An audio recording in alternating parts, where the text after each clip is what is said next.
আসসালামু আলাইকুম ফ্যামিলি কিচেনে আপনাদের স্বাগতম। আজ আমি বানাবো গ্রিল ওভেনে পুডিং। আসুন দেখে নিই আমি কিভাবে করছি। আমি 6টা ডিম ভেঙে নিয়েছি, এখানে রেখেছি। আর এখানে মেজারমেন্ট কাপে আমি দুধ নিয়ে নিচ্ছি। 6টা ডিমের জন্য আমি এই সাইজের আমি 6 কাপ দুধ নেব। আমি এখন ডিমটাকে ফেটে নিব, গুলিয়ে নেব আর কি। এই যে যার যেটা যা মন চায় করা যায়, এটা দিয়ে চামচ দিয়েও করা যায়। আমি এটা নিয়ে একটু ফাটিয়ে নেব। আমার মিক্সড করা হয়ে গিয়েছে ডিমটা। এখন আমি দুধের সঙ্গে মিক্সড করে দেব।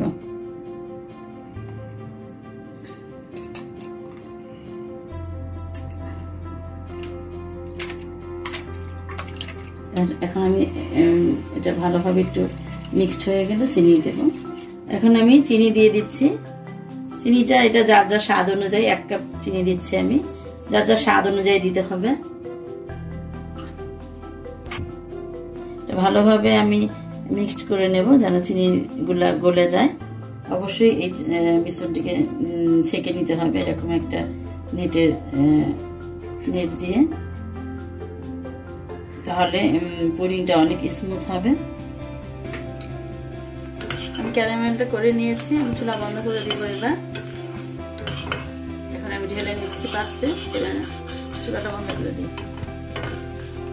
এখন যে পাত্রে আমি পুডিংটা করব সে পাত্রে ক্যারামেলটা ঢেলে ঠান্ডা করে নিয়েছি। আমার ডিম এবং দুধের মিশ্রণটি আমি ঢেলে দিচ্ছি ক্যারামেলের উপরে।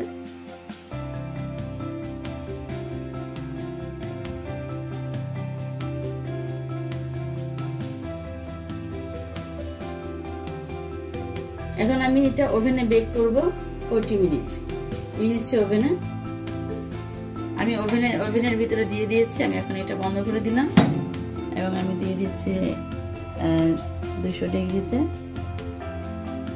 এবং এটা দেব আমি উপরে এবং নিচে দুই পাশেই হিট দিয়ে দিচ্ছি এবং দিয়ে দিচ্ছি 40 মিনিট করব আমি এটা। ফিরে আসছি 40 মিনিট পরে। আমার এখন হয়ে গিয়েছে 40 মিনিট। আমি দেখে নিচ্ছি। আমি একটা ছুরির সাহায্যে একটু দেখে নিচ্ছি।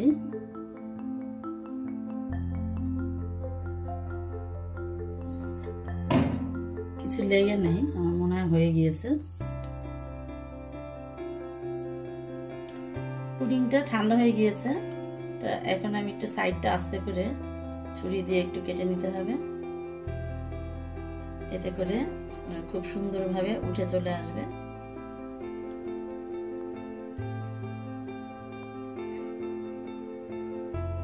আমি এখন এটা পরিবেশনের জন্য এই প্লেটের মধ্যে নিয়ে নেব।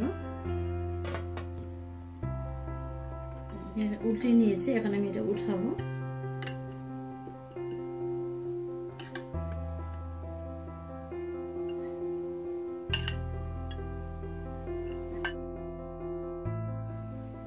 আমি এখন পরিবেশন ডিশে নিয়ে নিয়েছি। এতক্ষণ যারা আপনারা আমার এই পুডিং বানানো দেখলেন, আপনাদের সবাইকে অনেক অনেক ধন্যবাদ। আমার পরবর্তী ভিডিও দেখার আমন্ত্রণ রইল। আপনারা ভালো থাকেন, সুস্থ থাকেন, আমাদের জন্য দোয়া করেন। আল্লাহ।